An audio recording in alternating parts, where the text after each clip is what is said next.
As mid-September rolls around every year, I like to just deny the fact that it's still summer. You know what I mean? A lot of times in my head, I'm just like, yeesh, like we've been doing this for months. We've been doing this for so long, like let's be over it.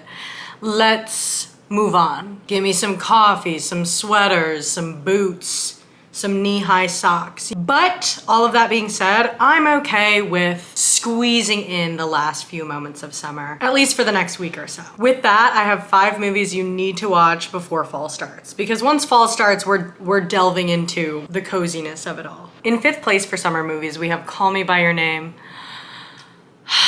It's a certified classic at this point. I love romance. I love a love story. I love our protagonist traveling to a place that he doesn't belong, seeing the world through his eyes. It's a movie that makes you want to fall in love, get your heart broken, fall in love again, yearn from a distance.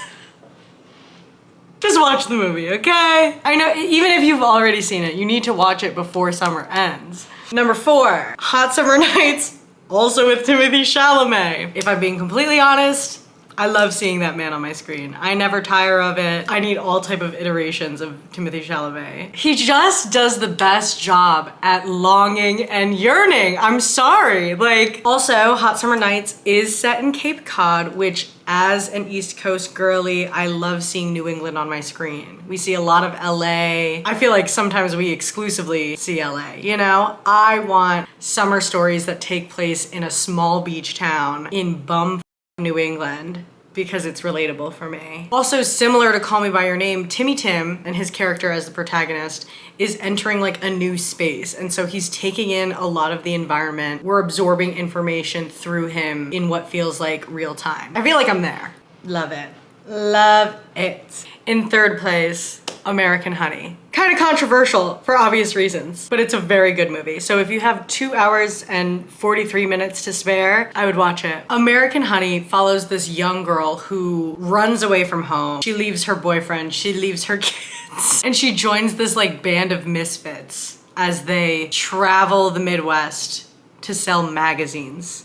And no, that's not an innuendo for anything. They're selling magazines. It's the perfect balance of coming of age, romance, if you could call it that. I don't even know. It's like kind of this like will they, won't they, push-pull situation, drama and nostalgia. Once again, in this movie, you can kind of just feel the heat radiating off your screen. And it feels like you're there in a crowded van with 20 people trying to sell magazines. It's also definitely one of the most beautiful movies I've ever seen, period. Full stop. So if you're an appreciator of cinematography, of looking at beauty that captures the feeling of adolescence, that one's for you. In 2nd place, we have The Florida Project. The list is getting really depressing. It's not depressing. I would argue it's hopeful, depending on the lens in which you look at all of this. The Florida Project follows the story of a 6-year-old little girl who lives on the outskirts of Disney World in a motel. And so you get kind of this like juxtaposition of like innocence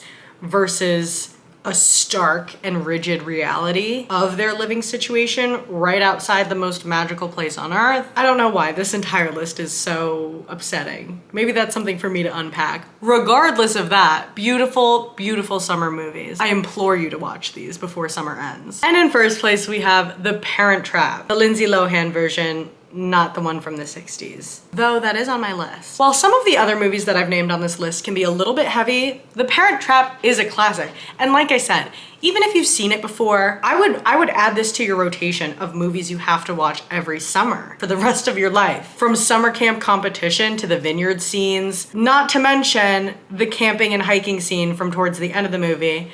It's a perfectly well-rounded summer film. It's fun, lighthearted, and I don't know if they will ever be able to recreate that movie the way that they did. And I watch it every summer. So that's it. Those are my 5 movies that you have to watch within the next, week and a half that we have of summer left. Squeeze it in. I think it's worth it. I think if you want to cry, laugh, hope, love, let me know down below which one you're gonna watch first.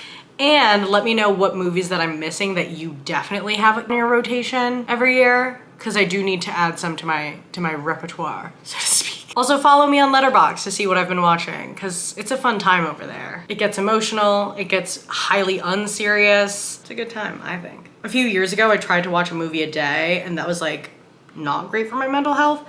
Couldn't keep up with it. But nowadays I average like 2 to 3 a week, so it's constantly being updated.